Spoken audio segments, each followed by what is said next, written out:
Senator Cornyn. Thank you, Mr. Chairman. Obviously, if this were easy, 4 presidents, 20 years, we would have figured this out. But what was unprecedented was the terrorist attack that occurred on our soil that took the lives of 3,000 Americans. And the American people demanded a response. And the American people demanded that we stop future terrorist attacks. But I think part and parcel of the confusion here is we still have people arguing that this should be subject to the usual rules in a criminal trial. And for obvious reasons, that's not possible for many of them. Don't take my word for it. It's what the Obama Commission concluded in 2010. But just, Mr. Jeffrey, you alluded to this, but can you talk about we all agree that the rule of law should apply here, but can you talk about why the rule of law applies differently to a non-citizen captured in the battlefield during a war? Absolutely. Thank you, Senator Cornyn. The Supreme Court has held that in an ongoing conflict, the United States can hold enemy combatants for the duration of the conflict.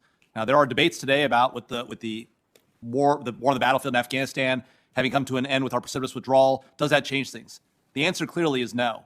Joint Chiefs Chairman Mark Milley and CENTCOM Commander General McKenzie both testified here in the Senate less than 2 months ago that, in fact, the war on terror continues. And our enemies believe the war on terror continues. They continue to plot attacks both here in the United States and against us and our allies around the globe. And so the war continues, and therefore the ability to detain continues. As Senator Graham correctly pointed out, if we have the ability to kill an enemy on the battlefield, is it not more humane to actually capture them and detain them, even though that detention may be indefinite? How can it be that we have the authority in an ongoing conflict to kill an enemy but not detain them for any amount of time? It simply doesn't make sense to me. And as a result, we have to assess these GITMO detainees in the context of whether we're going to be able to detain them for a long period. And that's essentially the ruling of the United States Supreme Court in the Hamdi cases and other cases. Is that correct? That's correct. The plurality in Hamdi plus Justice Thomas's view in Hamdi. Yes, sir. What I'm trying to understand is what is being asked for here when people say they want to close Guantanamo in terms of the outcome for the families who lost loved ones on 9/11.